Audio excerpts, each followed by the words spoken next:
knew that we were getting 14 deleted scenes, but up until now, mostly, we only knew the titles. While EW released exclusive details on 5 deleted scenes we're getting with the release of The Last Jedi. Interestingly, Rian Johnson said every one of the deleted scenes weren't cut because they didn't work, but because of pacing and it made the whole story better. He told EW, "I love each one of these scenes individually. I mean, every single one of them was not cut because it didn't work. It was cut because the movie as a whole was better without it. So with each of them, it's the strange combination where it feels awful to cut it, but it feels good to cut it, because suddenly the pacing of a section of the movie feels much better, or suddenly the film is cleaner or clearer in many different ways." So with that, let's talk about 5 of the deleted scenes revealed by EW and what they contain.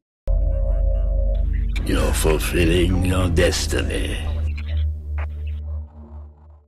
Let's start with number 1, Luke in Mourning.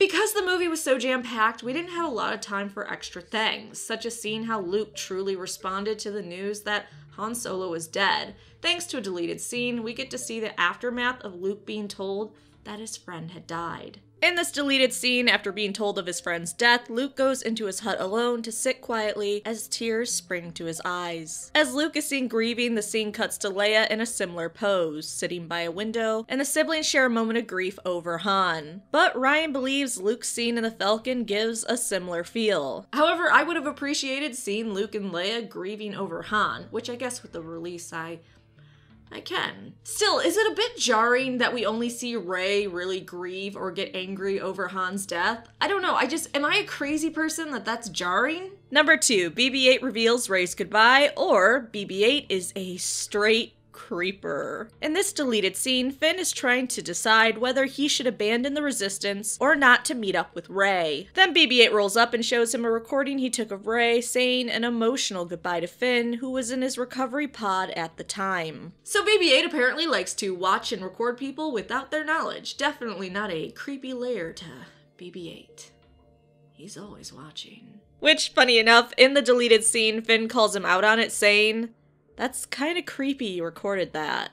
Johnson claimed the scene was to remind the audience of Finn and Rey's friendship. But personally, I feel like we didn't need a reminder, as I think they've done a good job without this scene showing Finn's love for Rey and how he's just completely up her ass. Number 3, a different Phasma Showdown. Oh boy, they had a better take on the Finn Phasma Showdown and just decided not to use it. So in this deleted scene, instead Phasma gets the upper hand on Finn, beats him, and he's surrounded by stormtroopers. Which would have been so great to see this woman that they keep writing canon for as a complete badass motherfucker to get the upper hand on someone. However, it's when Phasma has him beat that Finn reveals what Phasma did on Starkiller Base with lowering the shield. The stormtroopers become uneasy, knowing Phasma's reputation and fearing what knowing that information might mean for them. They know Phasma isn't shy with her trigger finger. Phasma doesn't give them the opportunity to think on it much as she opens fire on them, killing the stormtroopers. Showing she will do anything to keep her secrets and survive. You know, that thing they kept pushing in her mini-comic series and book. After murdering her fellow stormtroopers, her and Finn begin to fight again, she is hit with a blast, and then goes into the inferno, like we saw in the movie. Ryan claims the extended version was cut because of pacing, but can you stop releasing shit about Phasma, making her seem so fucking badass, and then having her be a complete waste on the screen? And if you're gonna make her come back for the final episode of this trilogy, just make her final death so fucking ridiculous that we don't know if you're actually just pulling a prank on us, Disney. Her book and comic miniseries were amazing. Phasma on the big screen? What are you doing, Disney? What are you doing?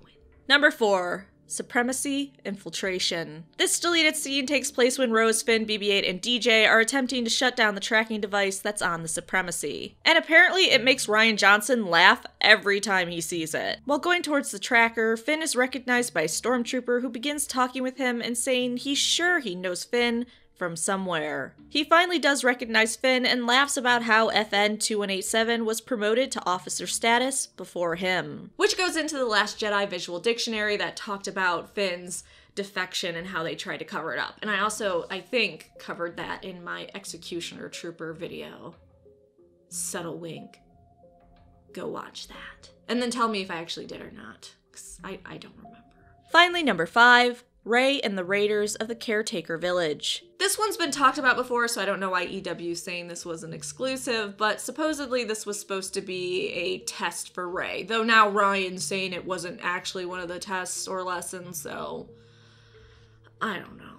If you look at all the interviews and material they released for The Last Jedi, someone's lying. In it, Ray sees lights arriving by sea, and Luke tells her they are a warring tribe coming to raid the village. Luke tells her that even if she did something, they'd just return weeks later angrier and with more men, asking if Ray would still be there when that happened. He tells her the Jedi would just let it play out, to not be involved. And does she really want to be a Jedi? She ignores him and runs to the village to save the caretakers. When she arrives, it isn't actually a raid, and she learns Luke had lied to her, which is supposed to be her breaking point when she realizes she just can't trust Luke. Which would have made the whole reveal that he lied about the Ben Solo situation so much more of a blow, in my opinion. She already felt she couldn't trust the man, and the final thrust came from her realizing she just couldn't trust him to tell the truth about anything. So what's the point in listening to him at all? But Rian Johnson believes cutting that scene makes it more devastating for Luke when he sees Rey and Kylo touch hands, which was the vibe he wanted from that scene. Like Rey and Luke were making progress, and then this just ruined all of it. And we know that right before the hand-touching scene, Luke was ready to leave with Rey, making the moment even worse. Thanks so much for watching. Please like the video and subscribe for more Star Wars videos.